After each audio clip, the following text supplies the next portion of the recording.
قرآن مجید کا سورہ نمبر 65، سورہ طلاق۔ خدا کے نام سے شروع کرتا ہوں جو بڑا مہربان نہایت رحم والا ہے۔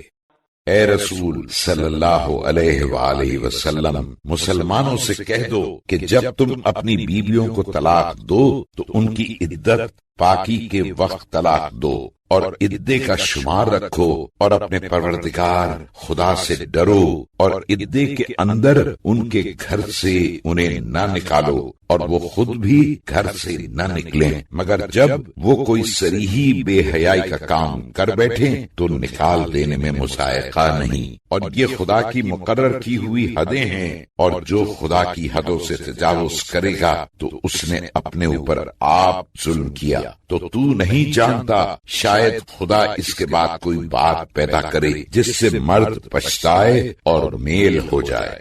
تو جب یہ اپنا عدہ پورا کرنے کے قریب پہنچے تو یا تم انہیں عنوان شائستہ سے روک لو یا اچھی طرح رخصت ہی کر دو، اور طلاق کے وقت اپنے لوگوں میں سے 2 عادلوں کو گواہ قرار دے لو، اور گواہو تم خدا کے واسطے ٹھیک ٹھیک گواہی دینا۔ ان باتوں سے اس شخص کو نصیحت کی جاتی ہے جو خدا اور روز آخرت پر ایمان رکھتا ہو، اور جو خدا سے ڈرے گا تو خدا اس کے لیے نجات کی صورت نکال دے گا،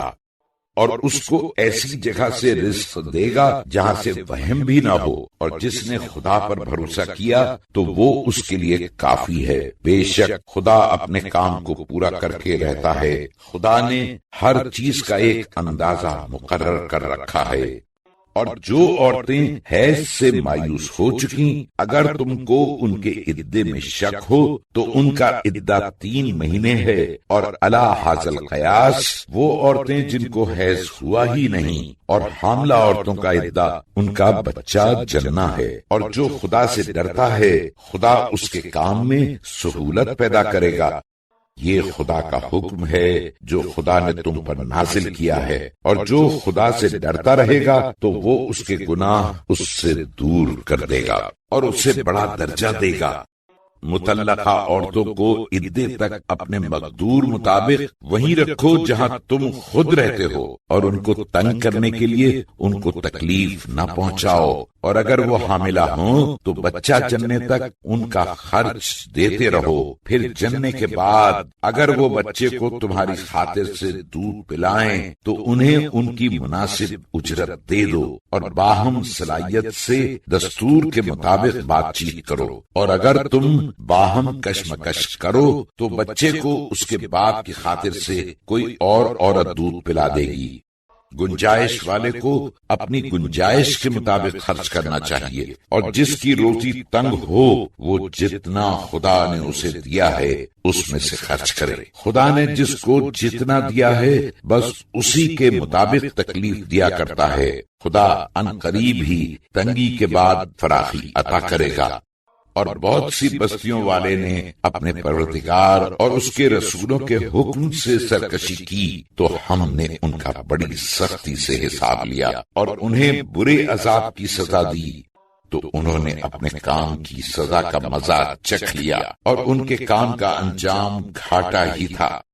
خدا نے ان کے لیے سخت عذاب تیار کر رکھا ہے، تو اے عقل مندو جو ایمان لا چکے ہو خدا سے ڈرتے رہو۔ خدا نے تمہارے پاس اپنی یاد قرآن اور اپنا رسول بھیج دیا ہے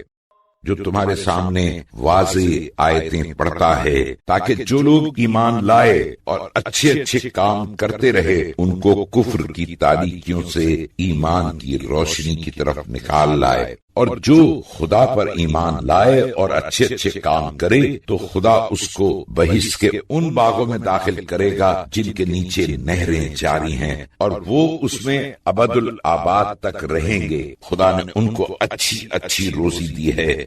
خدا ہی تو ہے جس نے 7 آسمان پیدا کیے اور انہی کے برابر زمین کو بھی، ان میں خدا کا حکم نازل ہوتا رہتا ہے تاکہ تم لوگ جان لو کہ خدا ہر چیز پر قادر ہے، اور بے شک خدا اپنے علم سے ہر چیز پر حاوی ہے۔